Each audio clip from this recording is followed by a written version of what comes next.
Yo everyone, and welcome to another video on Armstrong Fitness YouTube channel. And today we're going to be talking about vitamins, what vitamins you need in your diet and how the vitamins benefit your body. So if you like this sort of video, again, don't forget to drop a like, comment down below and subscribe to the channel.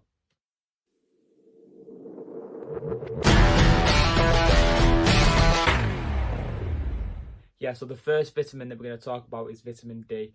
Vitamin D starts producing when your skin or your body is exposed to sunlight, and it helps keep diseases away. But how does it help you with your muscle growth and muscle recovery? Yeah, so vitamin D is the most important vitamin when it comes to testosterone production.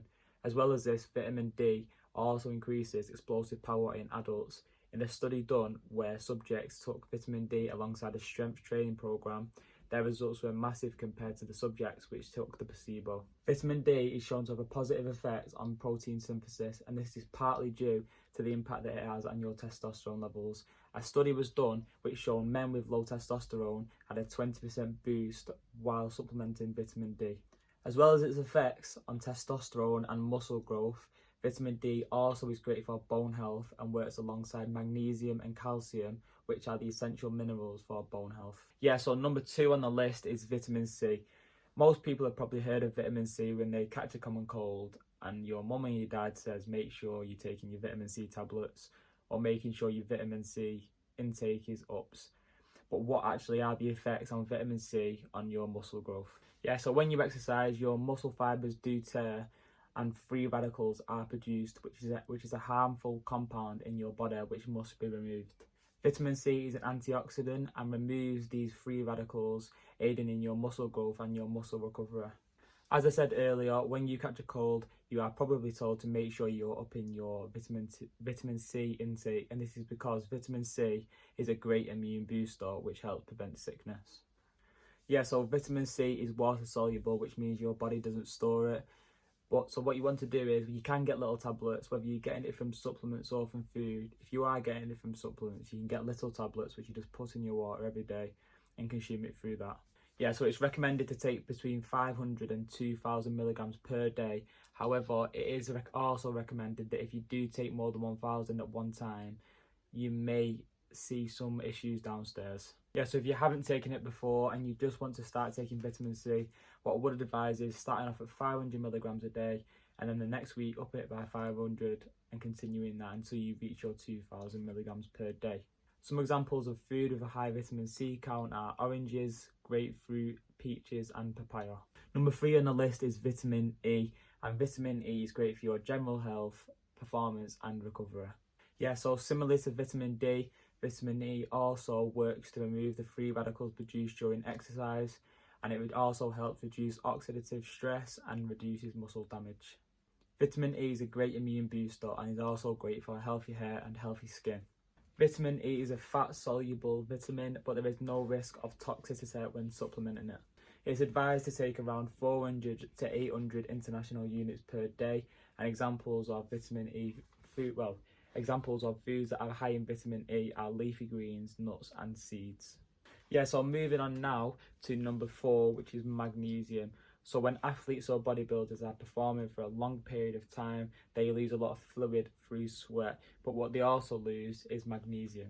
Yeah, so magnesium plays a part in keeping your bones healthy and your heart healthy. It's recommended to have around 400 milligrams of magnesium per day, but the average person just takes about 300 milligrams per day. So the average person does have a magnesium deficiency. Yeah, so a magnesium deficiency can lead to a whole range of problems, and one of these problems is diabetes. Yeah, so if you are a bodybuilder or an athlete or anyone who loves fitness in general and does train for a long period of time, I would advise supplementing magnesium, and you can do this by taking 2 400 milligram servings per day. Something to keep in mind is that magnesium and calcium both compete for absorption, so I would take more magnesium when you are consuming a low amount of calcium. Yeah, so some examples with food with a high magnesium count could be whole grain rice, whole grain bread, avocado, spinach, beans and nuts. Yeah, so the next vitamin on our list is beta-carotene, and beta-carotene is a plant-based version of vitamin A. Yeah, so the reason that taking beta-carotene is preferred to taking vitamin A when supplementing is because of the toxic risk that comes along when you are supplementing vitamin A in frequent doses. Again, same as the previous vitamin, it is a fat-soluble vitamin, which means your body can hold on to it for a lot longer than if it was water-soluble like vitamin C. Again, beta-carotene is an antioxidant, so as I spoke about earlier, the free radicals will also be removed by this vitamin. When training, your recovery will be boosted and you will have a reduced muscle damage. It is advised to take 5,000 international units for around 4 to 6 weeks, and then after this 4 to 6 weeks, it is also advised to not consume any vitamin A supplements for around 2 to 3 weeks to avoid toxic doses. Examples of foods with high beta-carotene count could be spinach, kale and pumpkin. Yeah, so the final vitamin we're going to talk about is going to be zinc. And zinc helps your body maintain a healthy blood supply, but how does it help your body with muscle growth or muscle recovery? Zinc regulates cell growth, promotes a healthy immune system and reduces muscle damage. It is also in helping your body use your carbohydrates, fats and protein as fuel, and also boosts your sense of smell and sense of taste. Zinc is also beneficial mainly for muscle recovery after a heavy training session, whether that's on the field or in the gym. Your recommended daily dosage is 11 milligrams for men and 8 milligrams for women. Of course, the more you train, the higher your demands are, the more zinc you may need. So especially with bodybuilders, the amount of load their body is going through, they may need a higher zinc amount than a normal person. Yeah, so bodybuilders do take around 30 milligrams per day, and if you are going to supplement it, I would advise having it 30 minutes before you go to bed on an empty stomach. Yeah, so examples of food with high zinc count could be meats and other seafood, and also milk and eggs. Yeah, so in this video we've covered some of the basic vitamins that you could implement into your diet.